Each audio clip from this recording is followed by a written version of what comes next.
யார் ஆசீர்வதிக்கப்படுவார்கள்? நீதிமொழிகள் எழுதின புஸ்தகம் 28ஆம் அதிகாரத்தில் 20வது வசனம் வாசிச்சா, உண்மையில மனுஷனுடைய அடையாளம் என்ன அப்படின்னா, தேவனுக்காக முதல் இடத்துக்காக பெஸ்டா இருப்பதுக்காக பிரயாசப்படுவான். நிறைய கூட்டம் வரும் இந்த இடத்துல, இந்த பகுதிக்கு நிறைய கூட்டம் வரும். அங்க ஒருத்தர் வந்து இந்த எண்டில் இருந்து அடுத்த எண்டு வரைக்கும் ஒரு கயிறை கட்டிட்டு அனௌன்ஸ் பண்றாரு மைக்ல, இந்த மாதிரி நான் இப்போ இந்த கயிறு மேல நடக்க போறேன், இங்கிருந்து அந்த எண்டுக்கும் அந்த எண்டு இந்த எண்டுக்கும் நடக்க போறேன். யாராவது என் தோல் மேல வந்து உட்கார்ந்தீங்க அப்படின்னா, போயிட்டு ரிட்டர்ன் வர வரைக்கும் உட்கார்ந்தீங்க அப்படின்னா அவங்களுக்கு நான் $1000 கொடுப்பேன் அனௌன்ஸ் பண்றான். ஆயிரக்கணக்கான ஜனங்க இருக்கிறாங்க, எல்லா கூட்டமும் அவன் பேசுறது கேட்கறாங்க, எல்லாரும் முழிக்கிறாங்களே தவிர ஒருத்தரும் வர்றதுக்கு முன் வரல.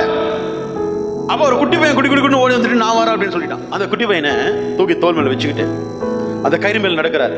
இந்த எண்டுல இருந்து அந்த எண்டு வரைக்கும் நடந்து போயிட்டு எல்லாம் ஜனங்க அப்படியே பயங்கரமா கிரௌட் ஆயிட்டாங்க. இந்த விஷயம் அங்க ஸ்ப்ரெட் ஆன உடனே அந்த கண்ட்ரியில் இருக்கிற எல்லா நியூஸ் சேனல்ஸும் வந்துச்சு.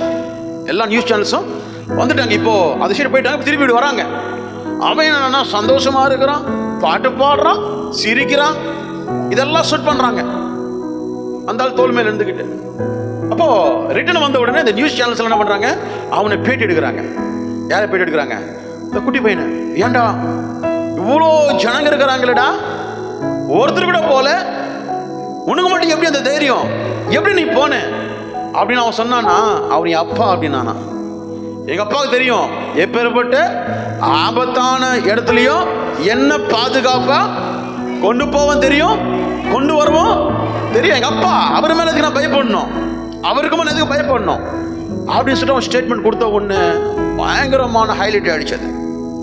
இன்னைக்கு இங்க நம்ம வந்திருக்கிறவங்க எல்லாருமே ஏசப்பாவை அப்பான்னு வாயில சொல்றோம், ஆனா நிஜத்துல அப்பா மேலேயும் சந்தேகம், ஆலயத்தின் மேலேயும் சந்தேகம், வார்த்தையின் மேலேயும் சந்தேகம், வார்த்தையை பிரசங்கிக்கிற ஊழியக்காரன் மேலும் சந்தேகம். உண்மை இல்லை. ஏசப்பா நம்மளை எங்க தெரிந்து கொண்டாரு? பயங்கரமான உபத்திரவத்தினுடைய கொகையில, குப்பையில, புழுதியில அங்கிருந்து தான் தூக்கி எடுத்தாரு. நம்ம ஏஞ்சிட்டோம். அவர் அடுத்த பிளான் என்ன, ராஜாக்களோட பிரபுக்களோட உட்கார வைக்கிறதுக்கு அடுத்த பிளான் வருது. ஆனா நம்ம என்ன பண்றோம், பாதியிலேயே எல்லாமே இழந்துடுறோம்.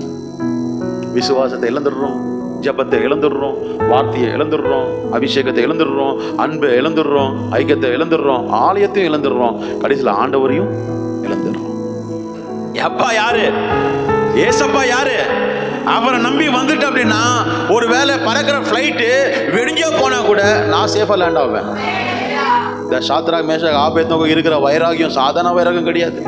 டேய் நீ முட்டி போடலன்னா 7 மடங்குடா, 7 இல்லடா 14 கூட போட்டு ஒன்றும் பிரச்சனை இல்லை. உள்ள போனாங்கம்மா அவங்க தைரியம். ஜபம் பண்ணுனா சிங்க கேபில போட்டுருவேன். போட்டுக்கோ. அங்க போய் நல்லா ரெஸ்ட் எடுத்தான். நீங்க பிரசங்கம் பண்ணீங்கன்னா உங்களை அடிச்சு உதைப்போம், கொண்டு போட்டுருவோம், சிறையில் போட்டுருவோம். போட்டுக்கோ. வெளிப்படுத்தின விசேஷ புஸ்தகம் வர்றது காரணமே சிறைச்சாலையினுடைய அபிஷேகம் தான். ஹலோ, அந்த மாதிரியான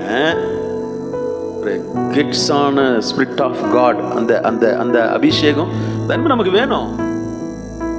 நான் சொல்றேன், யாருக்காகவோ நீங்க கிடையாது, உங்க குடும்பத்துக்காக, உங்க கணவருக்காக ரெஸ்பான்சிபிலிட்டி எடுத்து, உங்களுடைய மனைவிக்காக ரெஸ்பான்சிபிலிட்டி எடுத்து, உங்க பிள்ளைகளுக்காக ரெஸ்பான்சிபிலிட்டி எடுத்து, உங்களுடைய சபைக்காக ரெஸ்பான்சிபிலிட்டி எடுத்து, உங்களுடைய ஊழியக்காரருக்காக குடும்பத்துக்காக ரெஸ்பான்சிபிலிட்டி எடுத்து ஜெபிக்கிறதுல எப்படி இருக்கணும்?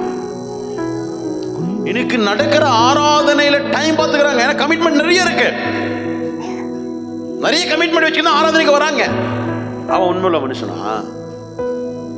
நான் கேட்கிறேன். ஆராதனைக்கு கமிட்மெண்ட் இல்லை, காம்ப்ரமைஸ் இருக்கணும். எல்லாத்தையும் விட்டு தேவ சமூகத்தில். நான் கேட்கிறேன், நீங்க படிச்ச படிப்பு உங்களுக்கு ஆசிரியர் குத்தி திருப்தி ஆயிட்டீங்களா? நீங்க செய்யற வேலையில வருகிற வருமானம் நீங்க திருப்தி ஆயிட்டீங்களா? உங்களுடைய வியாபாரத்தில் நீங்க திருப்தி ஆயிட்டீங்களா? ஆனா உண்மையுள்ள மனுஷன் பறிப்பான்.